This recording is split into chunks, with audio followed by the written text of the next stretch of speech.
Hey there, welcome back. It has been quite some time since the last episode, and has honestly been quite some time since I even recorded this one.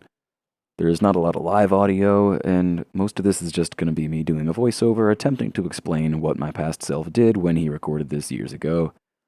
It seems there that I was demonstrating the cobblestone generator, how I made it more aesthetic and more efficient, so it looks like it belongs there, and it produces a little bit more fuel more quickly for the world builder that I have running in the nether. The World Builder is a block that automates chunk generation, and I'm using it right now in the Nether to scan areas and locate a fortress, which I will plunder for its resources. The main goal here is to get an Eye of Ender so that I can check which direction the stronghold is. That's why I didn't start this episode out the same way as usual, where I generate my chunks in the overworld and expand my region. I want to make sure I expand my overworld region in the correct direction so that I can be one step closer to beating the game. And the only way to figure out what that direction is, of course, is throwing an Eye of Ender. So, I've located a fortress here and I'm off to hunt some blazes. I had no trouble finding blazes, and oh, by the way, just a shout out to Young's Better Fortresses mod. That's the mod I'm using that makes the fortress here look all nice and pretty, and it really does look amazing. But anyways, yeah, no trouble getting that first blaze rod, but the biggest thing I have picked up rewatching this footage is that this episode is anything but smooth sailing. Exhibit A right there. You could imagine how bad my heart sunk at that moment, and believe me, it's the first of many close calls. I had to fight my way back into the fortress here, cause I didn't want to leave empty-handed. I got some blaze rods, but that's really all, and I wanted to see what else I could find in there, because surely I won't regret that. After fighting a few more of the locals, I noticed that it looks as though the fortress hasn't finished generating from the world builder, so I would soon have to go home and bring back some more cobblestone to keep generating the surrounding chunks if I wanted to loot it. A funny part of trying to do this voiceover so long after the recording is that I occasionally notice past me doing stuff I can't really explain, like breaking that blaze spawner. I can only assume that I thought there was going to be something underneath it as part of the Fortress Revamp mod. But with that out of the way, it's time to head home, grab more cobblestone and food, and regroup for more looting and conquest.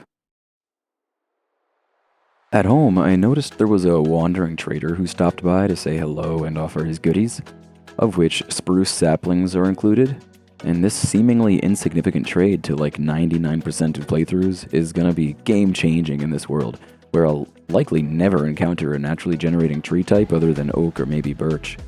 Many possibilities for building and faster wood collection have just presented themselves. Then I did a little bit of maintenance, adding potatoes from zombie drops to that trusty garden, repairing my armor, and getting some wood to make stick trades to my Fletchers and purchase that spruce sapling. Then I got a good night's rest and crafted myself a stronger bow because, let's face it, vanilla bows are a little bit boring. While enchanting my new bow, I wanted to make a quick redesign to the mob farm to more easily hit the mobs that are sitting at the back.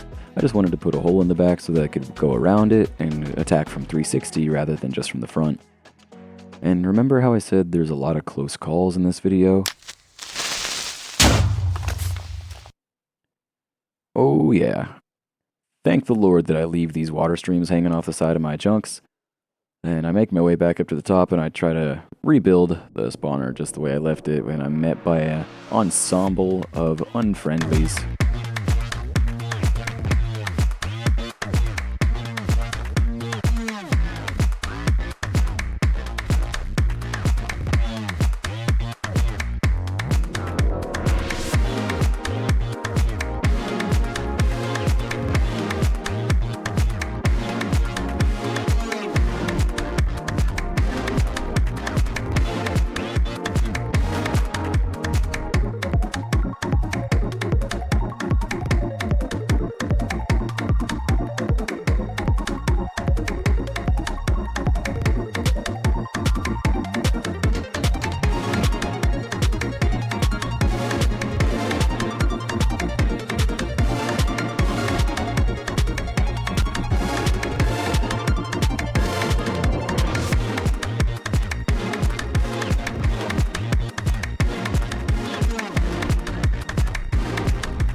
I finally managed to get the chamber and platform back to normal, and I vow to not touch it again. And then I gather some more wood to put campfires back at the bottom, and then I have to get some more emeralds to get bookshelves back at my enchanter, because it was ruined in the chaos, and you'll notice I never actually did get that bow enchanted. Happily farming sticks from a tree that isn't an oak tree for the first time in this world, I pretty quickly get those emeralds, buy the bookshelves, and put them back at my enchanter. Then once I have a sufficient enchantment for my bow, with vengeance burning in my heart, it's time to return to the bellies of the underworld.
I am alive and feeling strong, armed now with an Eye of Ender, so without further ado, looks like the stronghold is going to end up being somewhere that direction. So watch out, dragon, I'm coming for you. But first, I'm feeling a time lapse. Let's hit it.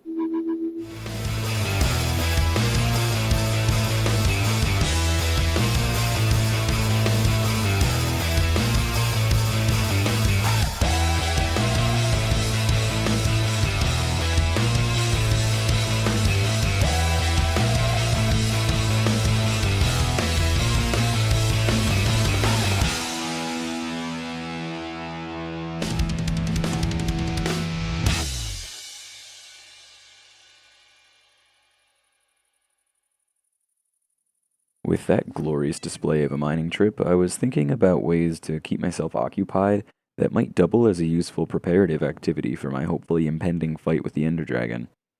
I settled on redesigning the villager area with highly cozy, state-of-the-art pens for each villager to stay in. These pens would help with organization and make it easier to zombify and cure these guys to take advantage of the massive discounts. When I put a brewing stand down to make a potion of weakness for the curing process, a villager took up a job as a cleric, and I realized just how useful he is going to be, as an outlet for all the rotten flesh from the mob farm, as well as a source of lapis redstone and potentially even ender pearls in the future. To make the potions, I would need sugar, which luckily I had one of lying in the mob loot from witch drops, as well as a mushroom, spider eye, and gunpowder. All of these would be easy to come by except the mushroom, which I was certain I would have to enter the nether to find. Nice shot. Didn't take long before I found one on the edge of a cliff above a lava lake, so I went over to it and added a bit of leeway, just in case RNG wasn't kind to me that day, and took it back home to get ready to make the potion.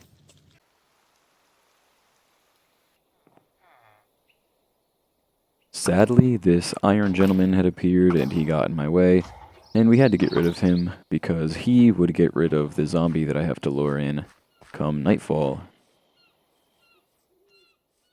This part took so ridiculously long because the zombie was aggressive on me, and it got to the point that I simply stopped recording until I saw that zombie doctor achievement and then panic started the video again.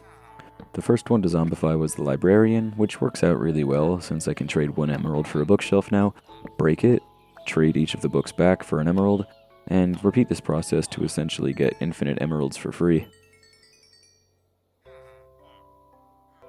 Next, I wanted to get a mending book trade, which, through the power of editing, I achieved on the second try with this new librarian.